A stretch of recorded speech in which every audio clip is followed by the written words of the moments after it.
It's the weekend and you have financial questions that need answering. That can only mean one thing. It's time for Jill on Money, the show that takes the mystery out of your finances. Here's your host, Jill Schlesinger.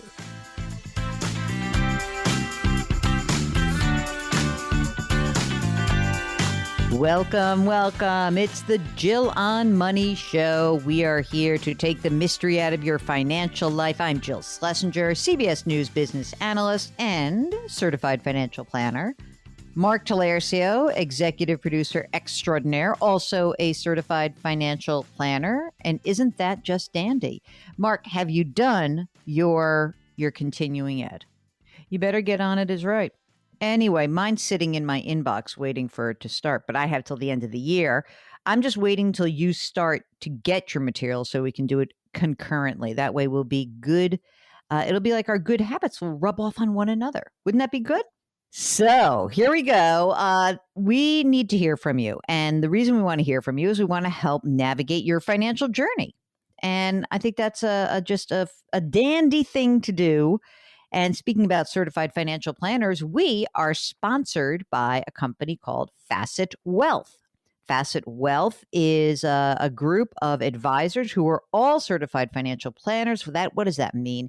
It means that they do goal-based financial planning. They give you a dedicated certified financial planner that is someone who is acting in your best interest at all times. So a fiduciary, someone who's putting you first. That's kind of cool to do. Facet Wealth offers flat fee, conflict-free planning. I may have to change that, Mark. It's kind of hard for me to say. Let me do it again. Flat fee, conflict-free. Someone's trying to mess with me when trying to do that kind of a read. Anyway, they've got no wealth or account minimums. Check them out at facetwealth.com. If you want to get a second and third set of eyes on your situation, just send us an email. It's askjill@jillonmoney.com. Ask Jill at jillonmoney.com. And if you're on the website, jillonmoney.com, click the contact button and we'll get the message that way as well. Don't forget, please, please, please, to let us know if you're willing to come on the program with us, because Mark has figured out all the technology and it sounds so good. It's great. Linda writes, I am 70 years old. I am still working full-time. Annual salary of just under $100,000. I just started to receive Social Security when I turned 70 in February. I have no dependents. I own a condo, which I hope to put on the market this year. My monthly Social Security is $3,428. I need guidance on how to minimize my tax liability at the end of the year. I was thinking of restarting my 457 plan. I have a Roth, but that won't help. Right now, I have the Social Security money sitting in a checking account, and it appears that Linda did not have federal or state taxes withheld from her Social Security. I think I need a tax advisor, she says. Linda, calm down. Which is an annoying thing to hear. First of all, this is a good problem to have. You have a tax liability which puts you in the top bracket, 24%. That's it, okay? You don't have a tax problem. You have to pay taxes on income. And there's no reason why I would suggest that you would start trying to diminish the amount of money you're paying, because you're not going to get down into the 22% tax bracket until you retire. So while you're still working, why don't you just pat yourself on the back and say, way to go, keep putting money into your Roth and get your money from Social Security, get the money withheld or make quarterly estimates and move on. Social Security is taxable. You're amazing. You're 70 years old. You're still working. You still have a job. Someone wants you. It's an amazing thing. And so now you have an extra 40 grand of income. So, you've got $140,000 of income. Pay your taxes and move on. And then when you retire, you'll drop down probably into the 22% will be your top bracket. Maybe it'll be even lower, depending on what's going on. But it sounds like you have a lot of money. And you know what I think it is, Mark? I think it's like I'm sensing no appreciation for how good her situation is. Here's the thing, guys. I really want you to all continue to feel comfortable sending me questions, no matter what. You can be rich, you can be poor, you can be in the middle. But obviously, and you're in a good situation, it would be helpful if you could just say that out loud. Hey, this is a great problem to have. And I love that. It's a great problem to have. That's it. And don't complain when you have to pay taxes. Taxes are a matter of just plain old law and math. And by the way, tax brackets are so low. So, Linda, let me rephrase this and let me be nicer about it. You are in great shape, it sounds like. And isn't it wonderful? So, maybe the best thing for you to do is to just say, I'm so lucky. Let me pay my taxes and move on. I'm not saying you shouldn't be smart about your money and be smart about your tax situation, but some of these questions that are really, there's not a clear, easy answer of like, let me reduce my tax liability. You have a very low tax liability. So I think it's all good. Does that better, Mark? Did I soften it up? Did I redeem myself? No, little bit. Mark's is a little nicer. It's not, and I'm in a good mood. I had a great night's sleep, Mark. Fantastic. Not you? Oh, brother. Okay. Well, Mark had his pillow stolen. Sometimes my dog gets up onto my pillow and then I have to sort of gently move her. Okay, Betsy has a question. She writes, I always had a simple tax return, which I did myself, salary plus interest. But for 2021, I'm going to have capital gains that's due to a sale of a property I have not lived in. So can I just send in quarterly estimated taxes to the IRS without some kind of form or voucher? I couldn't find anything that applied to my situation. Thanks for the show. I love it.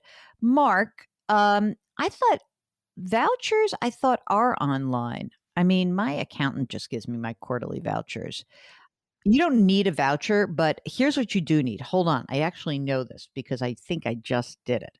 So first of all, you can enroll in the IRS's system, which will allow you to actually pay stuff online. It is the EFTPS. Okay.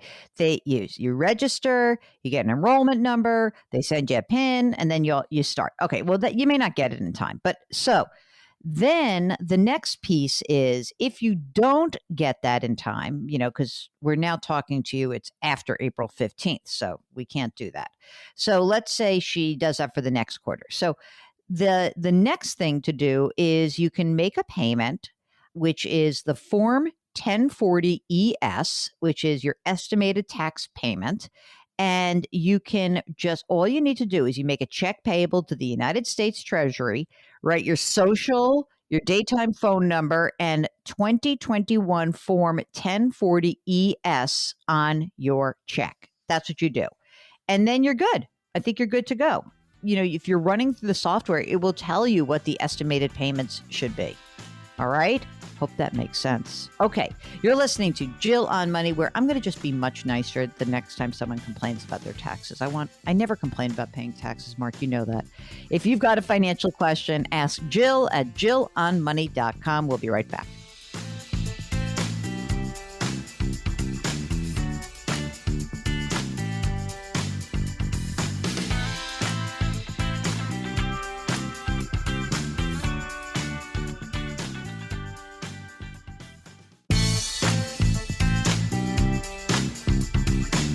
Back to Jill on Money, where Jill Schlesinger helps you take the mystery out of your finances.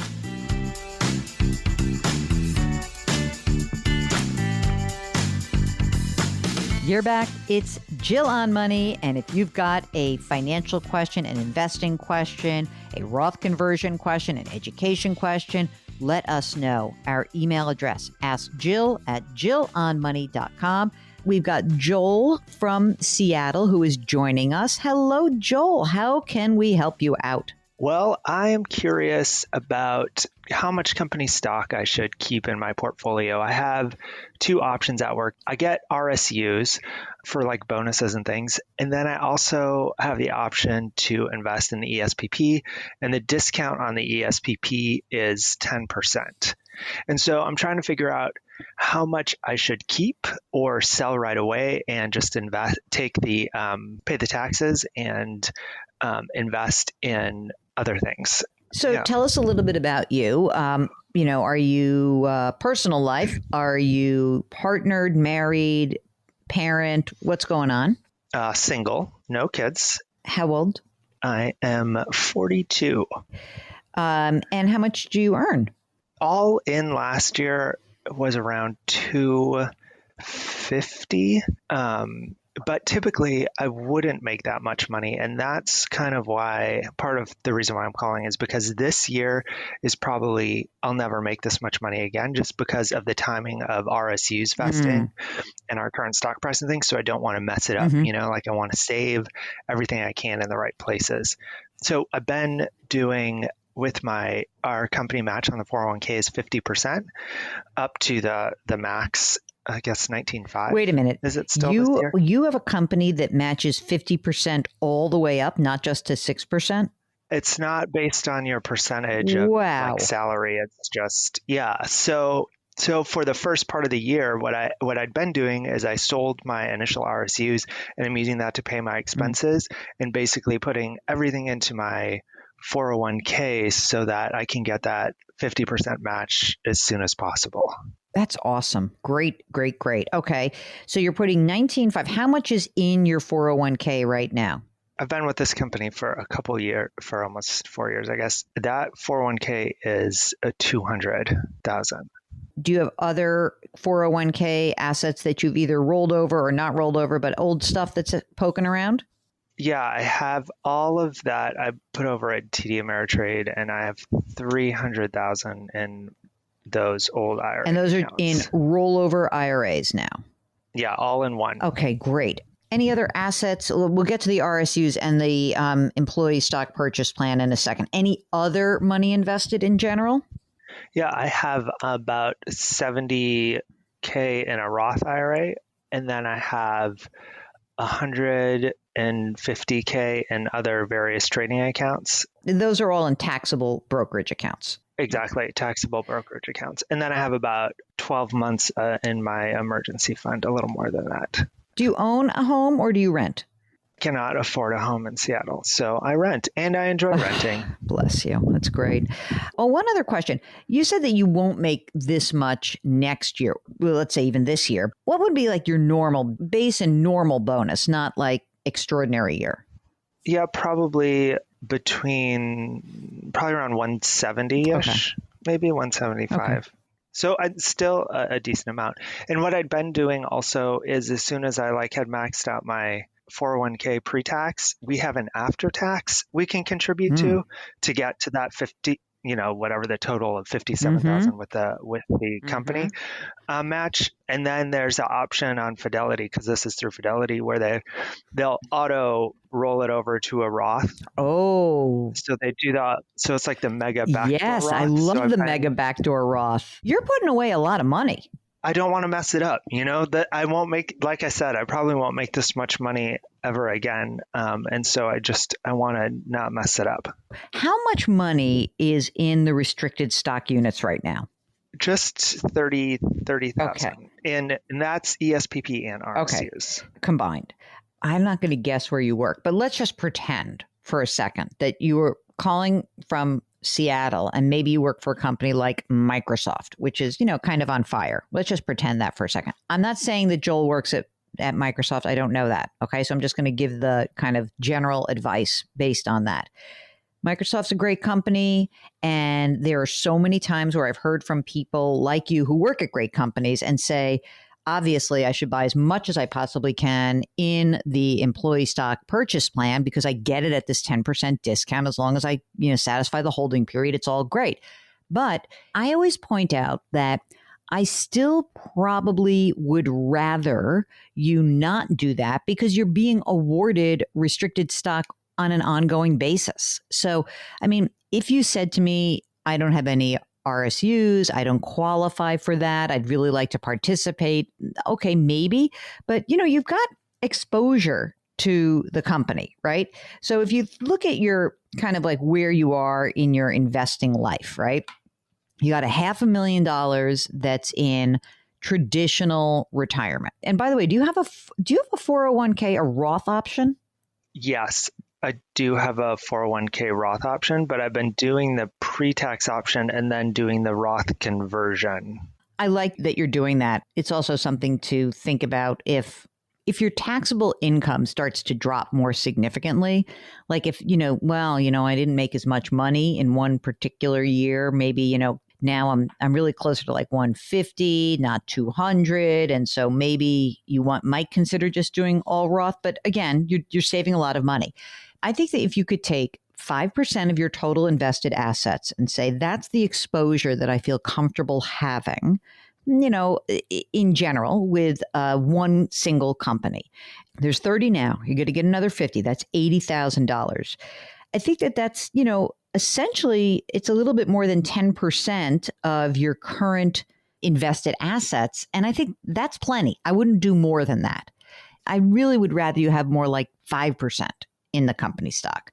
Even if it's the greatest company in the world, even if it is Microsoft, it's just sort of prudent. And then what I also would be clear about is that because you continue to accumulate RSUs, you should have a programmatic approach to selling. Every time these shares come up to sell, you should sell them.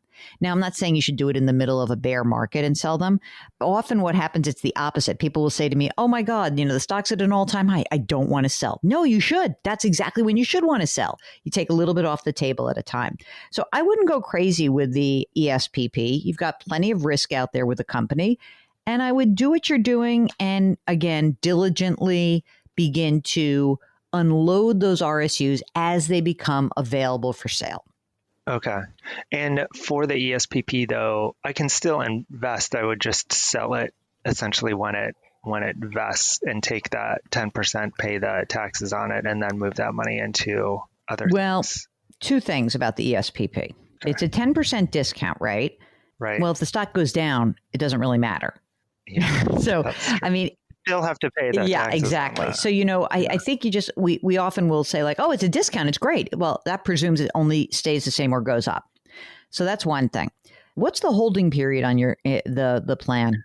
To not pay income tax on it is 2 years. Mm-hmm. Well, 2 years from the vest. So really it's I guess 21 months. So so it would be long-term capital gains. I mean, look, I think that it's fine. Again, make sure you pay attention to that and just know that, it's a 2-year risk. And, I don't know if you're really happy where you are, that's great, but things happen. It's weird. And that's why, whenever we talk about employee stock purchase plans at 10 or 15% discount, everyone gets all giddy about it until the stock goes down. And then like the value of your RSUs, the value of your employee stock purchase, everything goes down. And then you're kind of bummed. And then all of a sudden you're like, oh, and they're doing layoffs and my job's at risk. Not that I think that's going to happen, but it's at least worth considering that's the kind of risk that you are taking.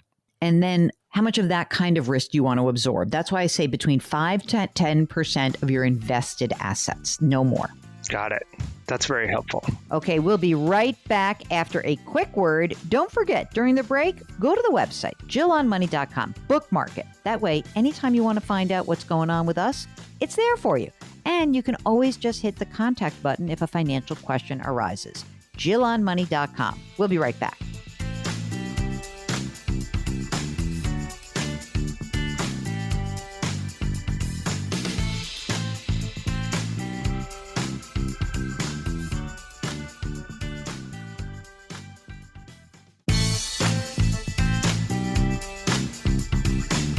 If you've missed any part of a show or want to check out a past show, go to jillonmoney.com for more great personal finance content. You're back. It's Jill on Money, and we like hearing your voices. So when you send us an email, don't forget to tell us if you are willing to come on the air with us. Why? Because it's just better. All right, let's go talk to Dan from Tucson. So the reason I'm calling today, Jill, is I have a whole life insurance policy that I've had for the last 10 years. It's something I'm considering moving on with. Feels like I'm a little overinsured as well. I have a term life insurance policy through my employer. So I'm looking to get out of this policy and move on. Are you married, kids? Like, what's happening? Why'd you buy this life insurance? I bought it 10 years ago thinking that it would be a good investment, a way to save for the future. If I suddenly pass away, I'd have something to give to my family members. Fast forward 10 years, I'm in a long-term relationship. No kids, don't plan on having kids. Is your partner, is that person relying on you or your salary for kind of covering the needs of your household? She has a job as well, so we don't really need my salary per se. Okay. How much do you earn, Dan? 58,000. Great. And what about her? 48. Are you living together? Are you like combining your resources? You going to marry this girl? What's going on here? I hate to be your Jewish mother. The plan is to get married after COVID dies down. Once we get our vaccines, we're going to go get it settled. Nice. I love it. I love it. That's great. How much is the whole life policy? What is the death benefit on that policy? $175,000. Okay. And how much cash value is in the policy right now? About $14,000. 14,000. Okay. You said you had term insurance through work. How much is that? Is it your salary or is it more than that? It's my salary, and I believe there's an option to get more. I just didn't select that option time. Okay, that's fine. So the surrender period is up on this whole life policy, meaning that there's no fees to get out of this now, right? Right. Tell me other stuff going on. Are you saving money for retirement through work, or are you doing it yourself through a Roth? What are you doing right now? Both. I have a 401k through my employer, putting about 7% towards that. And then I opened up a Roth IRA last year, and I'm trying to max that out every year, putting aside like $500 a month. That's great. Perfect. How about an emergency reserve fund? Any money in cash that's floating around? We have about 35 in cash, and it covers 12 months plus a few extra. That's great. Any debt that's outstanding for you guys? We both have student loans, around $9,000 and $10,000 each, or total? Each. Anything else? Credit cards? Any bad stuff like that?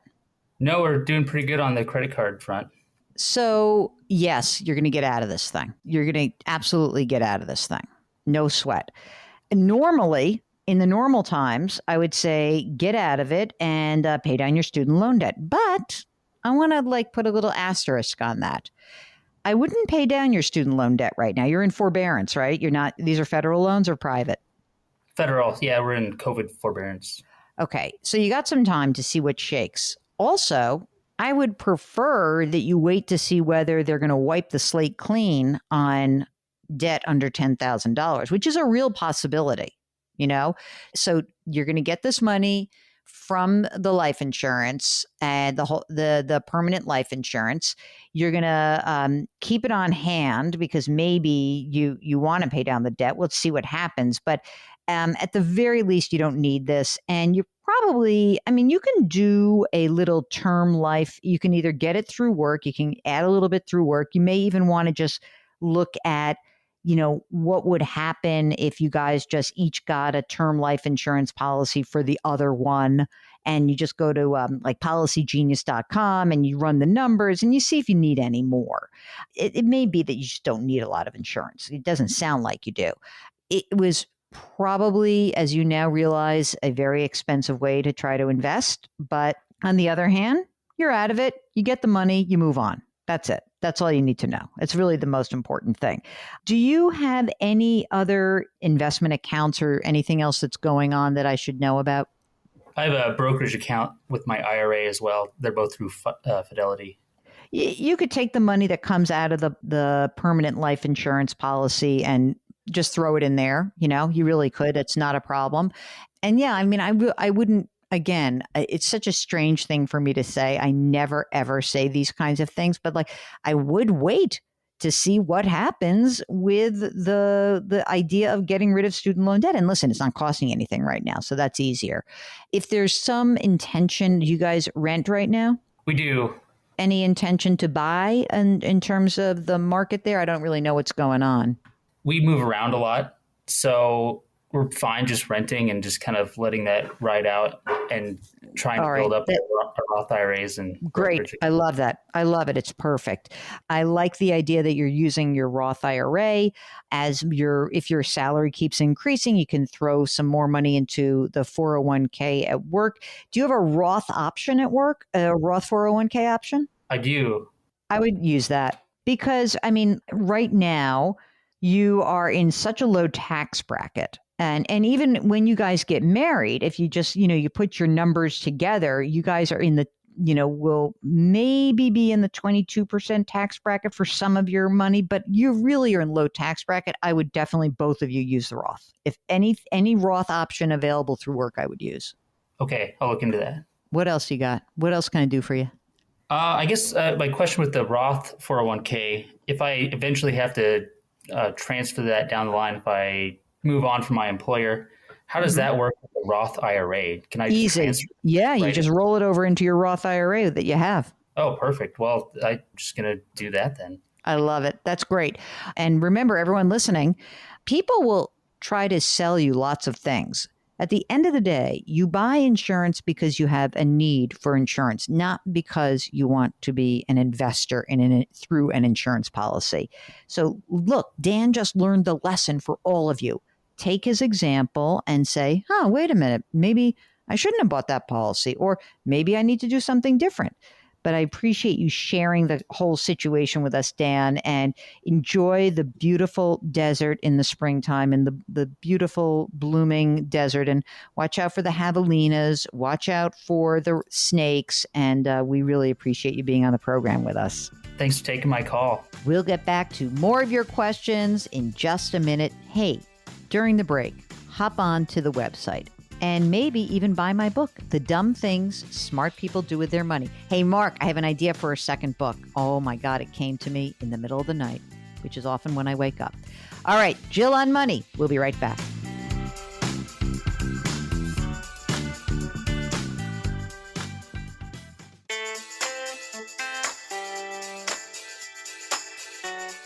Twitter, Instagram, Facebook, YouTube, she's all over the place. Go to JillOnMoney.com to find it all. Now back to the show with Jill Schlesinger.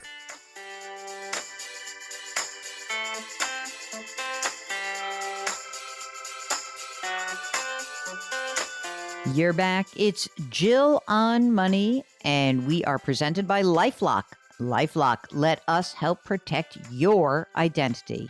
It's time to do that. Mark, did I tell you about my whole lifting of my credit freeze and reinstating it and all that nonsense? Pretty easy now that I got it down. It was actually a good refresher for me to go back and say, like, well, wait a second, how does this work again?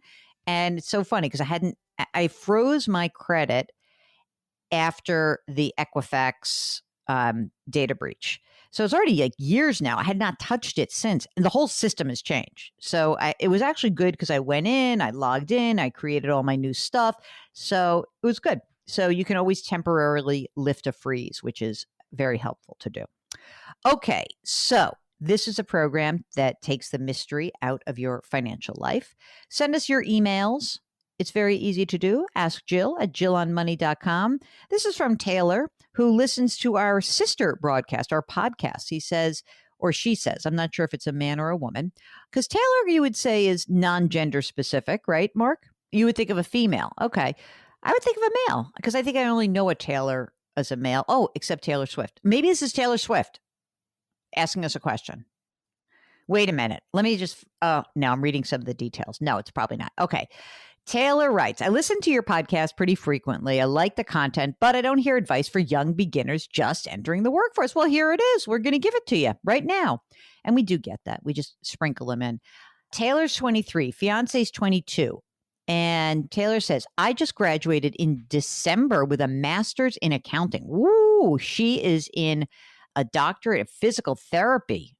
Wow. She's going to graduate in a year and a half. I'm fully employed and I make $55,000 a year with a guaranteed 4 to 7% raise annually, not including promotions or bonuses. Because I'm the only one with a salary, I'm contributing 12% a year into my 401k. It has a 4% match. Okay. Every now and then I throw a few dollars into a Roth because I know how much you love them. My question is, how do you know if you're on the right track? Everything I read claims you need to determine how much you would like in retirement when that time comes, but how do I determine the correct amount? We've just spit out a number of about $6 million, but is it too ambitious? What does that mean? Like, how'd you come up with that number? That's great. When she begins working, her salary will be around $75,000. She'll probably have a maximum earning potential of about $125,000 to $140,000. I start out at 55, but listen, when you're an accounting kind of person, the earning potential is anywhere from $300,000 to $600,000 if Taylor were to make partner. As soon as she enters the workforce, we'll both max out our 401ks to whatever the IRS limit allows. That's $19,500. While I understand you can't tell us exactly what we need to set aside for retirement, I would appreciate concrete advice for beginners who are just starting to get their financial lives together and want to make the best decisions. Number one is that you're right. Since you're just the single earner, I understand that there's that you're the one who's just, sort of floating everything. But that said, your three big goals are, number one, to have an emergency reserve fund. You didn't mention that. So honestly, before you even put money into your retirement account, the first thing I'd want you to do is, yes, you should continue to contribute to get the 4% match, but you must have 6 to 12 months of your expenses in the bank, or not in the bank, but in a money market, in some sort of cash or cash equivalent account. That's number one. Number two, you didn't mention with all this schooling whether or not you had any loans. The second part of your plan will be to actually make sure that you are trying to pay down all outstanding debt, not mortgage debt. And number three would be to maximize your retirement contributions. Now, let's just say, for the sake of argument, that Taylor has and the fiance, they've got their emergency fund and they have no debt.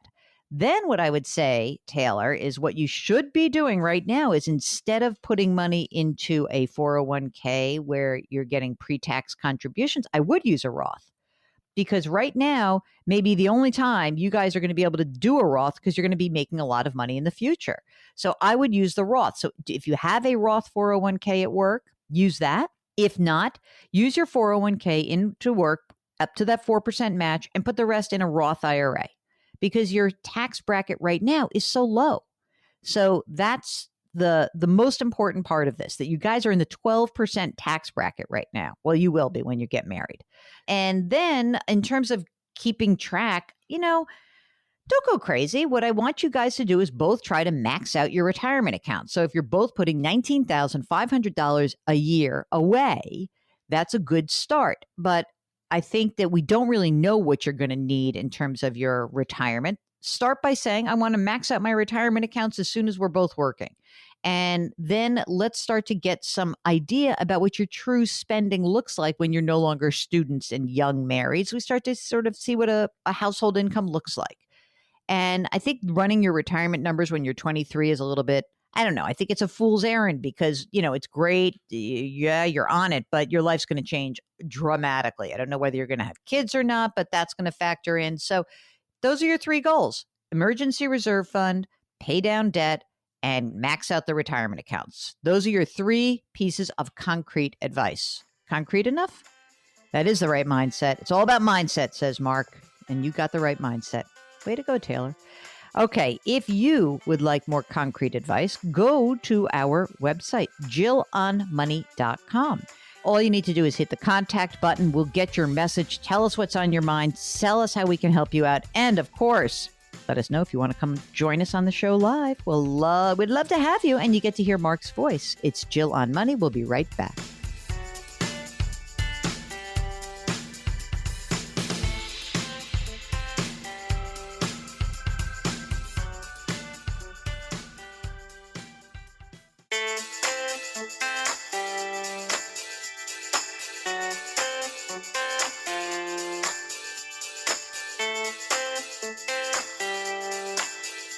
You're back. It's Jill on Money. And this is the program that takes the mystery out of your financial life. We are trying to help you little by little. I know it's still tax season. Hopefully everybody paid their quarterly estimates. Hopefully you did that if you needed to do it, because you better hurry if you didn't, because you're a couple days late. Tax filing deadline, May 17th. Why should you do it sooner than May 17th? Because 85% of you are due a tax refund. It's such a weird tax year. Don't you feel bad for tax preparers, Mark? It's just a terrible year. Essentially, you got an extension of the deadline to May 17th, but you really had to do it by April 15th, no matter what, to do the estimates. All right, Stephen writes, I'm 42 years old. I'm married. I got 2 children. They are 7 and 9 years old. I rent in Manhattan for $6,000 a month. I have $100,000 in debt. Our household income is under $150,000. Do I continue renting, or should I buy a condo within 25 miles of Manhattan? Mark, would you like to offer Stephen some advice on this? I'm not buying either. $100,000 in debt. What's the debt? That's what I want to know. Is that I'm praying it's student loan debt, because if it's credit card debt, I'm cringing. Get rid of that debt. And by the way, $6,000. Can't you find something cheaper than $6,000? Yeah. Well, it's time for a 2-bedroom in an outer borough. That's too much money on rent. That's my 2 cents. It sucks because, look, rents are really high and I get it, but like they should be coming down. So go shop around and get yourself a cheaper rent, and do not buy. Do not buy. That's a tough situation. It's one of those weird things, Mark, when you hear $150,000 in many parts of the country. $150,000 a year is a really solidly upper middle class or lower upper class income.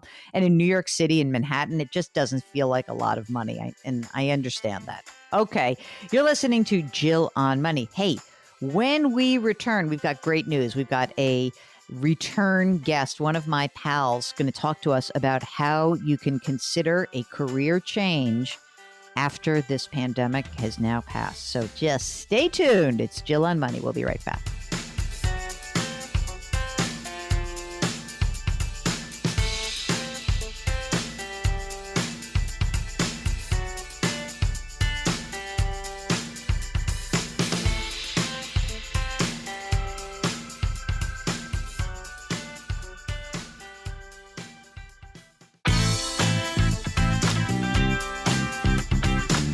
It's the weekend, and that can only mean one thing. You're listening to Jill on Money, the show that takes the mystery out of your finances.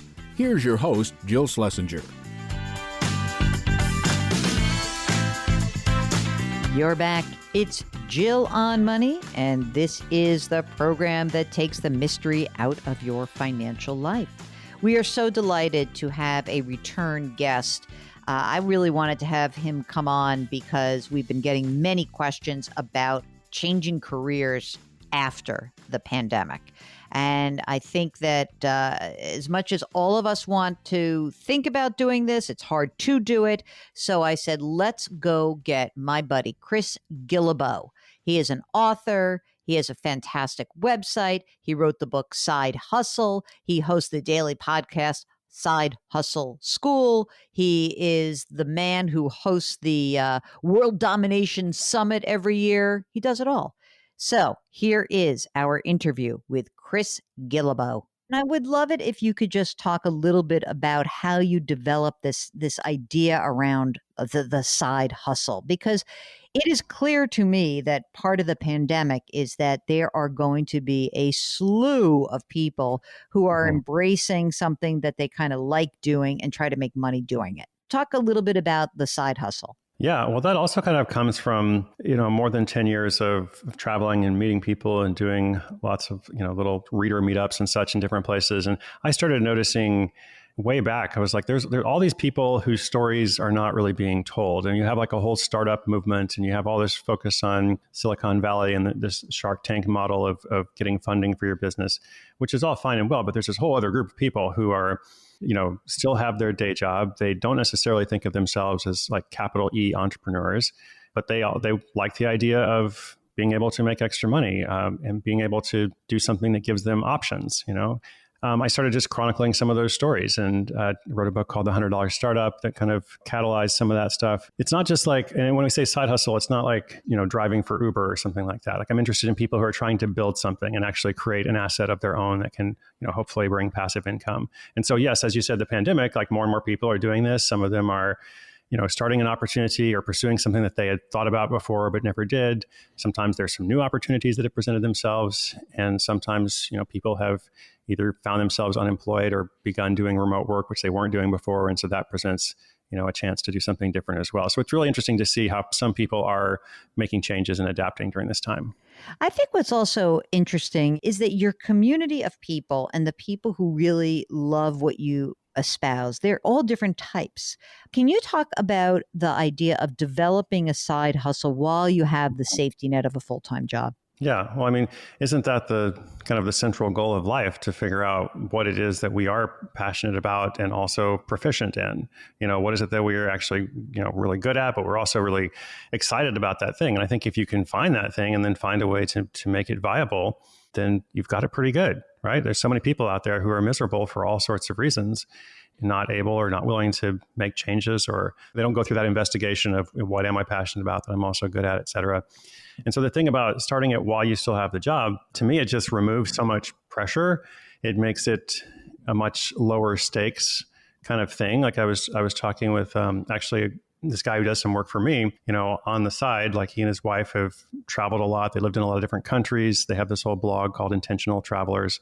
So they, of course, have been homebound during this time. And one of the places they used to spend a lot of time was Italy, and they worked in this cooking school. And so during the pandemic, they've started this whole like online cooking school where people can, meet every Saturday, and they're learning like how to make homemade gnocchi and all this kind of stuff. So they just started this like a month or two ago. They're making $2,000 to $3,000 a month from this little side business. And I mentioned that thing about like low stakes and no pressure. His name is Jed, and he said, if we were trying to make this like our everything, then I don't know that we would even be as successful as we are with it, because it would feel totally different. But because it's just a fun thing, we're working with our friend in Italy that we haven't seen in a while, and we're bringing her some income, and people are really enjoying the connecting over the cooking classes by Zoom or whatever. It just makes it feel totally different. So it relieves the pressure. It allows the possibility for benefit without much cost or harm. Also, I think it kind of increases creativity. I love that idea that something really cool comes out of, well, let's try it. And the stakes aren't so high. And sometimes if the stakes aren't so high, you are willing to also fail.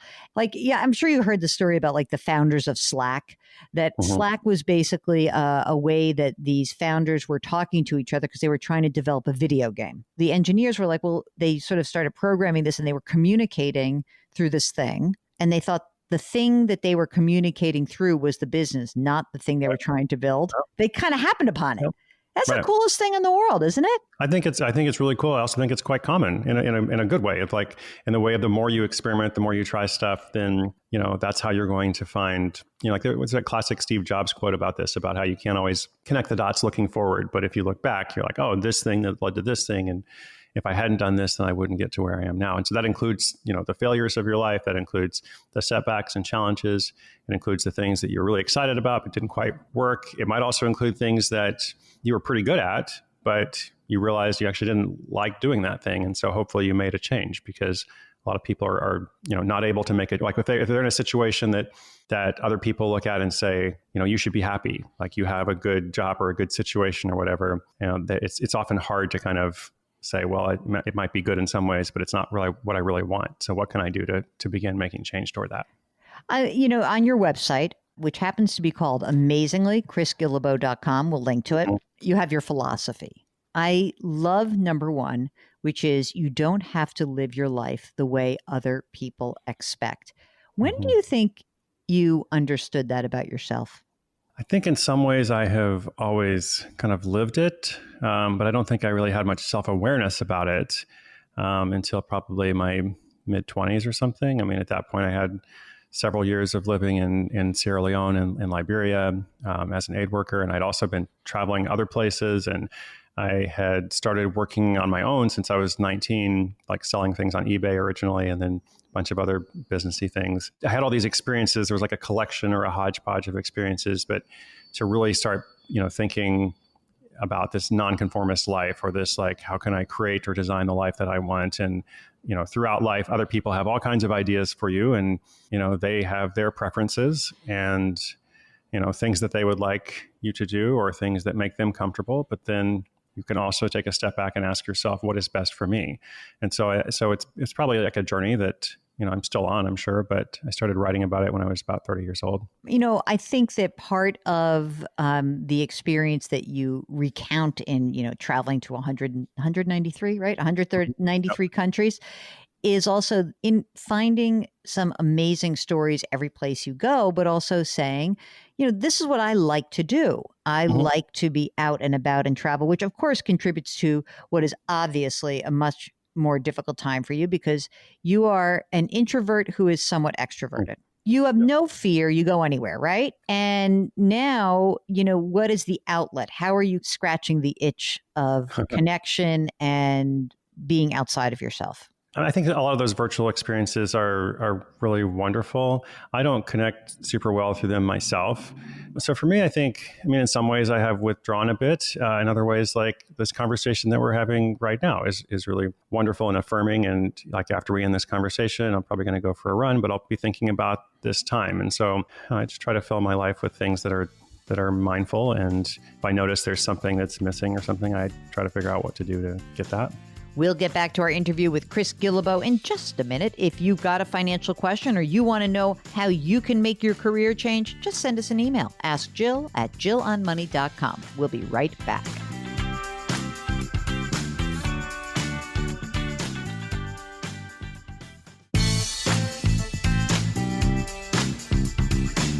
Back to Jill on Money, where Jill Schlesinger helps you take the mystery out of your finances.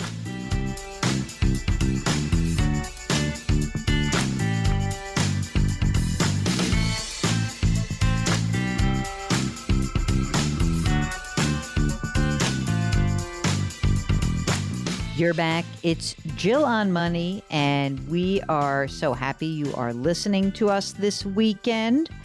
If you've missed any part of this program, you can always go to our website, jillonmoney.com. There you'll find all the old shows. You can binge them. It will be fun. Don't forget, you can also subscribe to our sister broadcast. It's a podcast, and it's called Jill on Money. All the information is right there at the website at jillonmoney.com.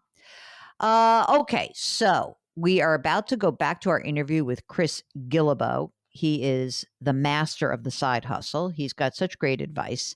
And I was just thinking, Mark, that, if you're thinking about a career change, it's also a good time to consider your own financial condition and the ability of you to be able to actually make that career change. And you know who can help you out with that? Our sponsor, Facet Wealth. Facet Wealth does the miracle of financial planning for people who don't have gazillions of dollars. In fact, Facet Wealth does not have any wealth or account minimums. They are meeting their clients where they are. So if you want goal-based financial planning from a dedicated, certified financial planner, a dedicated advisor, not a call center random person, go to facetwealth.com. You can talk about your career change. But for now, we are going back to our interview with Chris Guillebeau, and we are talking about the side hustle, how to make it a reality. Here's the rest of our interview with Chris Guillebeau. So if you were going to give advice to a side hustler right now, someone's is sitting at home, listening to the podcast, out walking, and saying, I want to do something. I want to develop something. Talk about some of the steps that you would bring that person through to identify what is a good side hustle for him or her. So I think everything kind of falls into two stages. And the first stage is idea generation. And the second stage is like making that idea happen. And so when you're trying to generate ideas, I think it helps to kind of develop your skill of observation, just learn to be curious, learn to ask questions, learn to notice problems and inefficiencies or things that bother you. What is difficult for you in your life right now? Like, what solution could you create? And is that something that's difficult for other people? Start making a list of all of your skills. Like I always say, follow your skill, not your passion. Like, even though we talked earlier about being passionate, I think most of us are passionate about things that we are good at. Like, there is a bit of overlap there. So if you start thinking like, what are my skills? Like from there, it's not too hard to start generating different ideas, and like they can branch out and such. And so then once you have ideas, then the next step is like, okay, what do I do to actually bring this idea to life? And how can I simplify? Like, I'm a big fan of like, what is the easiest version of this thing that I can get out? Like if it's a product or a service, I really just need, a one-page website with a PayPal button, for example, or it could be something different. But the point is just something really simple to have. And then, I don't know anybody. I don't know how to market. Okay, well, do you have a Facebook account? Like, do you have friends, somewhere? Can you post there and say, hey, I'm trying to do this thing, and I'm not quite sure how to reach people. It's somebody is probably going to know somebody who can help with the next kind of thing. And then I think it's just a matter of experimenting and like every day do a little bit. That's why this model is can be really effective and also enjoyable and doable for people, because if you just have even 30 minutes a day, you can take one step every day to get a little bit closer to that goal. And then it's not about trying to make, $1 million in a short period of time. It's like, what can you do to have your first sale, your first customer? And once you have that, it's very empowering for people, like people who have never had any source of income apart from their paycheck from their employer. Once they start getting paid by somebody else, like a stranger, who sends them money, it feels really good.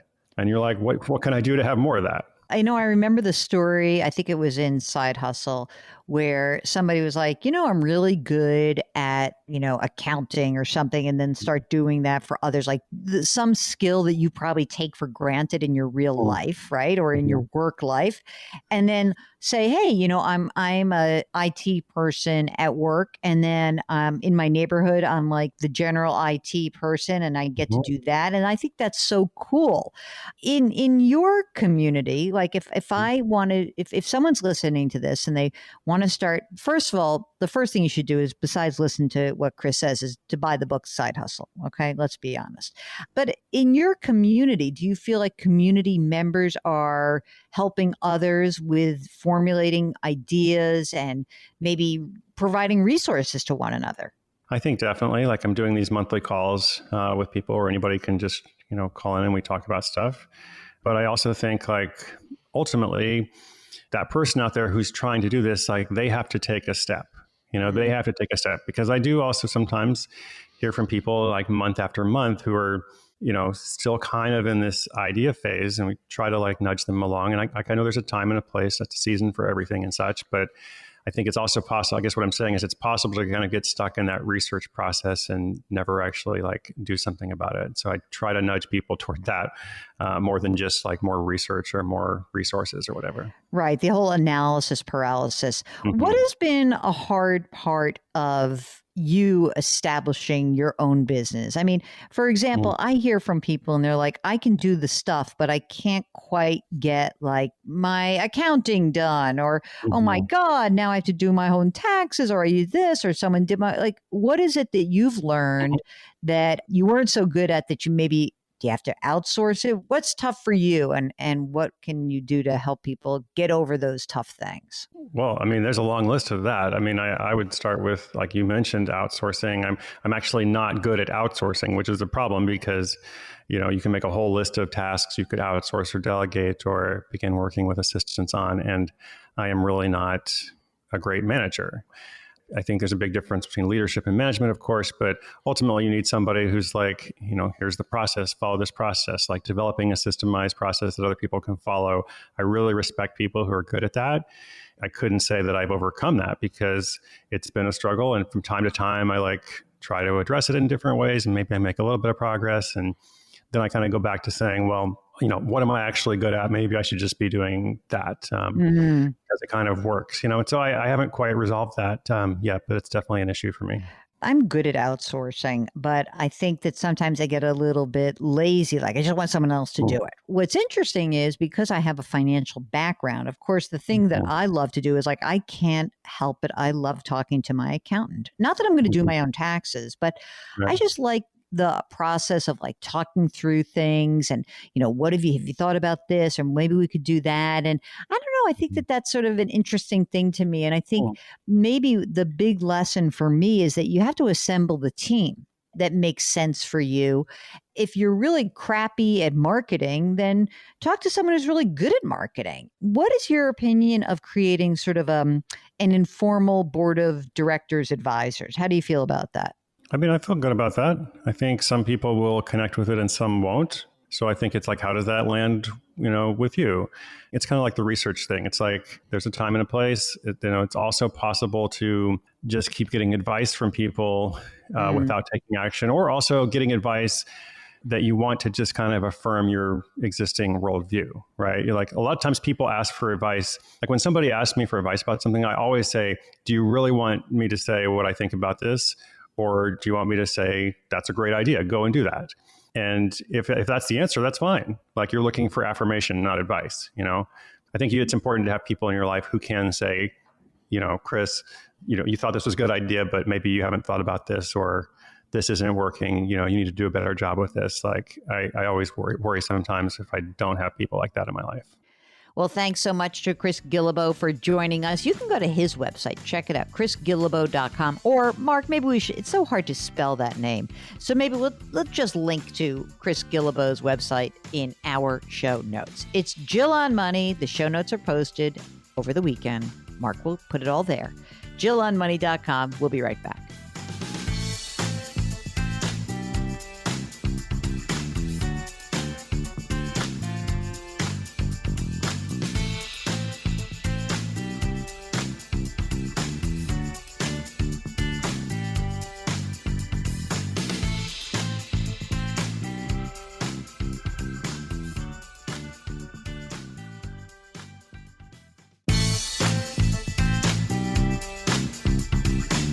If you've missed any part of a show or want to check out a past show, go to JillOnMoney.com for more great personal finance content.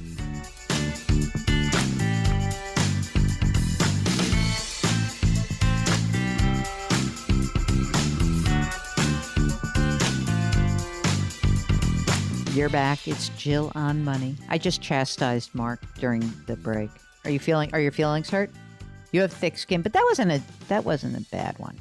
Reading through all these emails, sometimes Mark, his eyes glaze over. So thank God I actually read many of these things and before my eyes glaze over, but he does all the hard work and he knows that I know that. So this is a program that takes the mystery out of your financial life. Why don't you send us a question? Mark will pass it on to me. We'll do the answering on the air. If you'd like to come on the air with us, we'd love to have you. Just let us know. Okay. Let's do Connor, who listens to the podcast every day. I'm 29 years old. I live in Canada. I make $100,000 per year. I save 35% of my income. How about that? That's a good one, huh, Mark? I have $180,000 in retirement accounts, $8,000 in registered accounts, which I put $1,500 per month towards. I own a condo and I want to keep it as an investment and buy a home. Since the price of homes are exceeding the savings rate, where should I put my savings to help it grow? When is the actual timing of when you want to buy the home? I think that's critical because obviously if you are going to buy it sooner rather than later, then we've got to keep that money liquid. And if that's the case, then you're stuck. You've got to just go through the process of, hunting for the best boring account interest rate. Is that a way to put it, Mark? Boring account. I'm sure they'd love that. Why don't you go check out depositaccounts.com, which is, I don't know if they have Canadian-based rates, but I don't know if your accounts are all in the U.S. or if they're in Canada, but I'm sure there's some sort of aggregation database for Canadian assets. You got to keep it liquid. Guys, if you need that money within the year, gosh, it was... you just got to be careful. Okay. You just got to be careful. Here's a question, which is the subject: too much cash. I love that problem. Hi, Jill. I love your show. You have the easiest financial podcast to listen to by far. I'm a self-directed investor, so I know just enough to shoot myself in the foot. I'm 41. My wife is 35. We have 2 and 4-year-old boys. I'm searching for a get ready for this, Mark, low-risk investment that's not stocks and bonds. Mark says him too. All of us. Okay. Portfolio. Wait a second. This guy's 41 years old. You ready for this? $3.6 million. I got $1 million in a 401k, 160 grand in Roth, 1.7 million in an after-tax brokerage account, $800,000 is in cash. It's too much cash. He says, here's how it happened. He says, I dumped all of my available resources into stocks during the pandemic crash in March and April of last year. It worked out nice, but it was so hard to watch. I decided $2 million in cash is as much as I can stomach. Okay. Then we moved cities to escape the downtown Chicago area. I had to buy before we could sell because of the pandemic. So we just closed the sale of the old house. And then I got bonus money and all this stuff happened and boom. Okay. So you ready for this? All of a sudden there's $800,000 in cash and I'm scared of putting it in the market. There has to be another way to beat inflation. Do I fit the profile of someone who needs an insurance product? No. Probably not in a structured note either. Here's the thing. Can't you just get your arms around the idea that you have money in this account so that you can build a less risky portfolio and add some different asset classes to the mix? So maybe even having some hard assets in there, for example, like a commodities fund or even a crypto, some sort of crypto fund, something like 5% in there, and put some money in the parts of the market where maybe you're underinvested. Maybe you've got a lot of U.S. stocks. Maybe you do a little international. Why not just pull the risk down of the whole portfolio? And instead of picking a number amount, pick a percentage that you could be comfortable living with. I mean, he's kind of young, Mark, to be saying, I'm going to build a CD ladder, right? Maybe we should you could look at some inflation-linked bonds. Maybe, I wonder what the municipal bond situation is in Illinois. You can actually maybe look at municipal bonds outside of your state because it looks to me like, interesting, Illinois does not actually have a great state income tax benefit from using Illinois state bonds. So you can maybe look at different kinds of bonds and you might even be able to earn a higher yield. You know, some of the bonds that are out there, depending on your tax bracket, like California bonds have like a crazy amount of interest that they're yielding. And so I don't know, it might be a good time for you to start building a little bit of a bond ladder. I'd have to know more about your income. And I think that you're going to have to make a decision about just the amount of risk that you can stomach. Obviously, having the money in your 401k and your Roths at risk, that may be different. But, the other thing is you didn't mention anything. You've got a couple of kids. Maybe we should use some of that cash and fund 529 plans. Let's get that done. Let's be tax efficient at the very least so that you can then feel a little bit better about the risk that you might be taking on. I think that's a good game plan. You got anything else to add there, Mark? Mark says better than CDs. I mean, the way you really want to save money is keep your costs of investing down, watch your tax efficiency. And what are the best ways to be tax efficient? You use a Roth account or a 529 account. So if you don't have 529 accounts for the kids, maybe you do that pre-funding of those 529 accounts. You can dump a ton of money in, so you can check that out. I think that's about the best you're going to do. It's hard to beat inflation.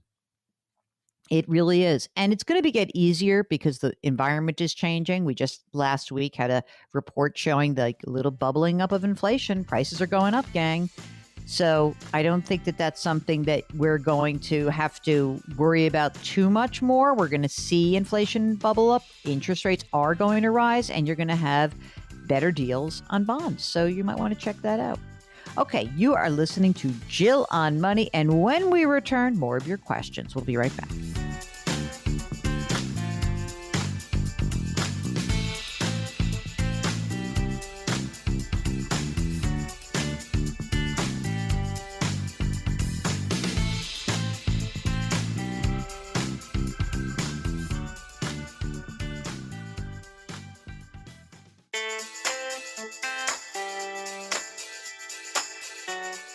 Twitter, Instagram, Facebook, YouTube, she's all over the place. Go to JillOnMoney.com to find it all. Now back to the show with Jill Schlesinger. You're back. It's Jill on Money, and we are here to take the mystery out of your financial life. We do that by having you send us your financial questions. So easy. Ask Jill at JillOnMoney.com. Ask Jill at JillOnMoney.com. And don't forget to let us know if you would like to join us on the line. That way, you yourself will be able to experience the Capital One Bank virtual studios.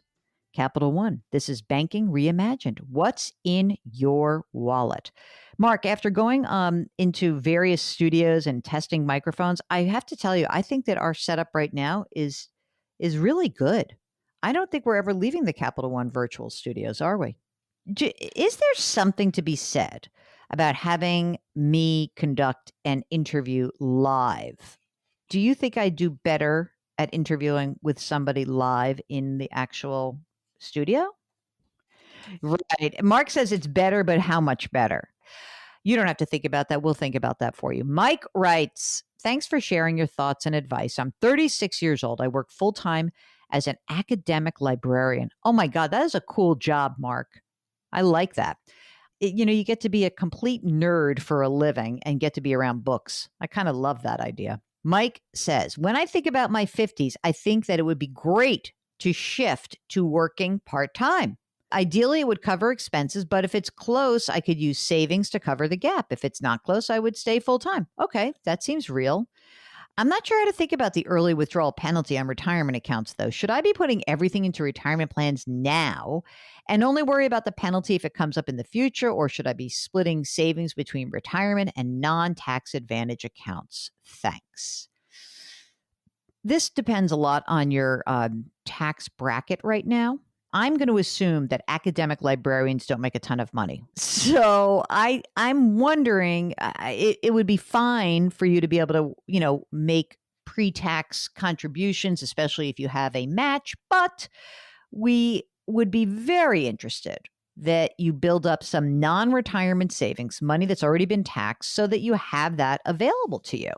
And you don't have to do it right this second. I mean, you are 36, but having some non-retirement money that has already been taxed, is very helpful. It really is. And some of the rules on early withdrawal, they obviously could change in the next 20 years because you're pretty young. So I wouldn't go crazy thinking about that. But having non-retirement assets is fine, especially if you're in a low tax bracket.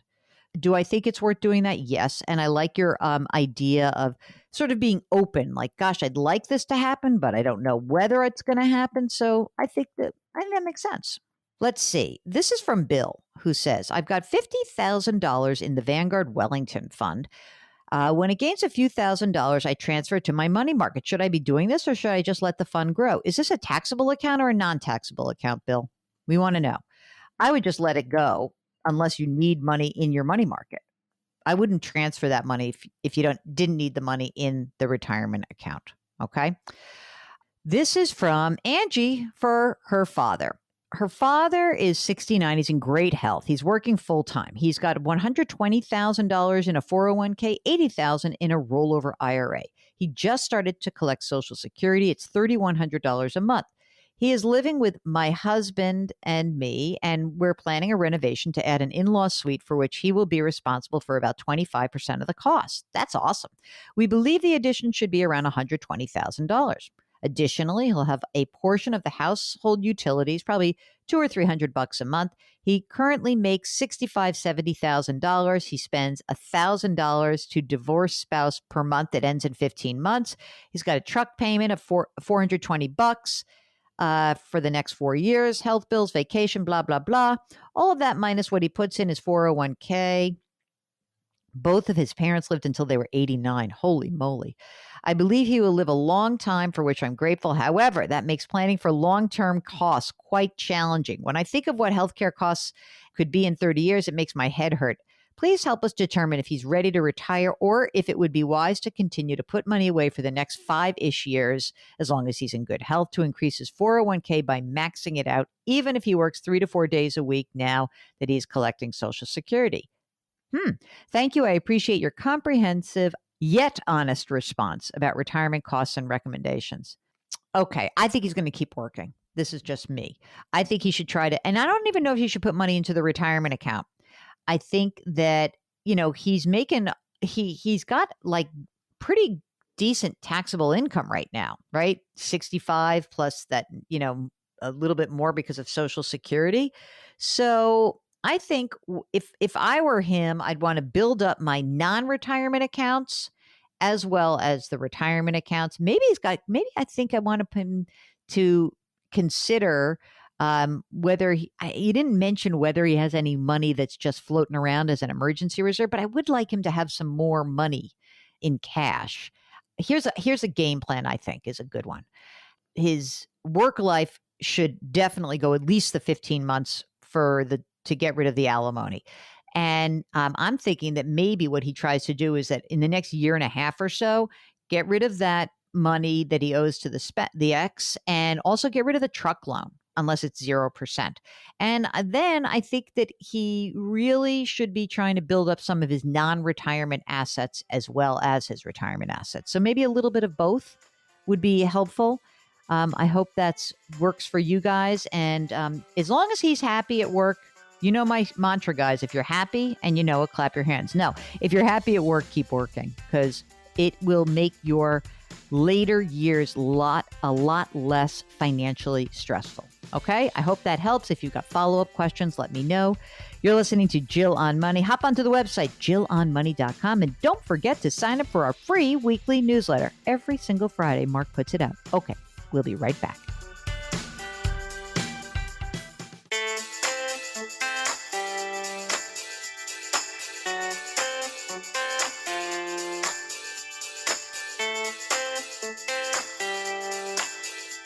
You're back. It's Jill on Money. Before we conclude the program, we must get to one more question. This is from May, who is asking about a Roth conversion. May writes, I have an old 401k, which was converted to a rollover IRA several years ago. Now, within that IRA, there are stock and bond mutual funds. Bonds about 53% of the total, both international and domestic. When converting to a Roth, what should I do first? The stock funds or the bond funds? What tax rate is it beneficial to stay within when converting? I need a tiny bit more information, May. So here's what I want to know. I want to know what your tax bracket is right now. Generally speaking, if you didn't say whether you're single or married or what and what your income is, but should we make up some numbers, Mark? Why not? I guess. I mean, basically, I like converting when you stay in the, 12, 22, or 24% tax bracket, right? And if you're single, the 24% tax bracket, I don't know if you're still working, but, single filers, 86,000 to 165-ish, that might be worth doing. So it depends where you are in terms of what you should do. I don't really care. All you need to do is do a little bit of both. So if you like a 50-50 allocation, then do some stock, some bond. That's it. And then you don't have to worry about it. Remember, no tax liability on the fund itself. It's just the money that's coming out is taxable. Just be careful about how you reinvest it and just try to do it quickly and efficiently. Don't wait around and try to time the market. Okay? If you have a question like that, a big, broad Roth conversion question. Lots of details, please. And before we end the program, I just want to remind you, we'd love to have more and more of you on the program. So if you could send us an email, ask Jill at jillonmoney.com. Just tell us if you want to be on the air. Mark will do the rest. And by the way, Mark, he is our most excellent executive producer. Our music is composed by Joel Goodman. Please, gang, wash your hands, wear your masks, maintain your physical distancing, and try to do something nice for somebody else today. I promise you that person is going to feel better and you will feel better. Thank you so much for listening, and we'll talk to you next week.